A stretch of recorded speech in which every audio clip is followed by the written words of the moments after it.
Guys, pakibantayan nga po muna si Kylo kasi naglalaba pa ako eh. Hindi pa tapos, magsasampay pa ako. So, may gagawin siya dito mga activities dun sa notebook niya. At tawag nun, tuturo ko na sa kanya yung mga pattern, then siya na bahala gumawa. So, bantayan nyo siya guys ha. Dapat matapos niya yan. Sabi ko, pag natapos na niya to, itong dalawang to, okay na, pwede na siyang manood ng TV. So, mayos ka na anak.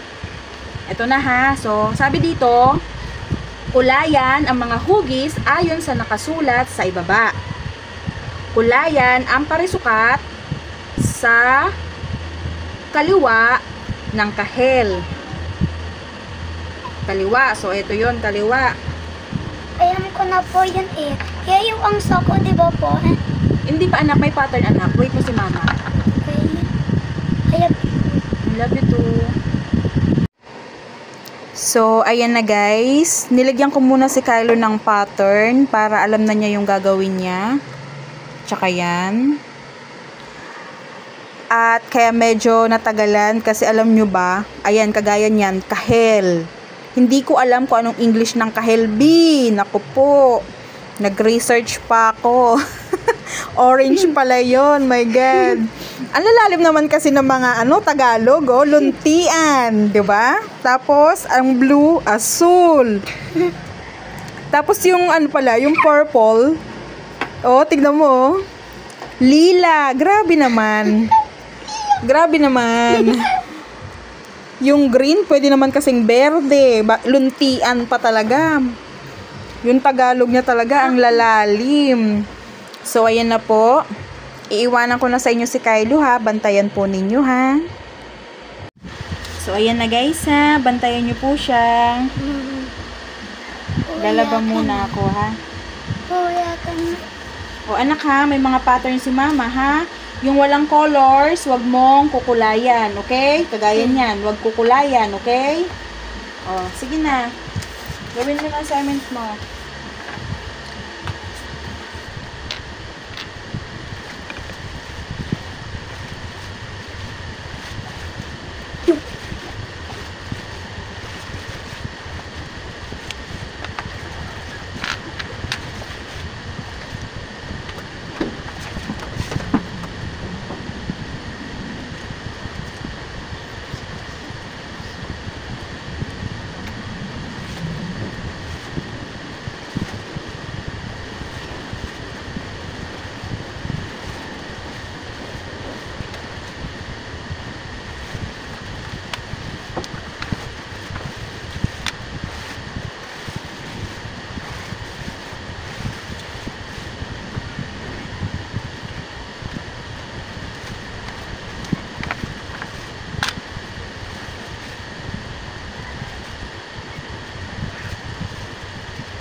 Tapos na.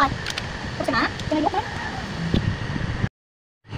Tingnan natin guys kung tama siya. Tapos na daw siya. Ako hindi pa tapos magsampay. Oops, very good. Very good. Wow, very good naman talaga. Oh, tapos na siya. Good job, Kylo. Good job. High five. Thank you po sa pagbantay kay Kylo. Bye-bye. See you again tomorrow.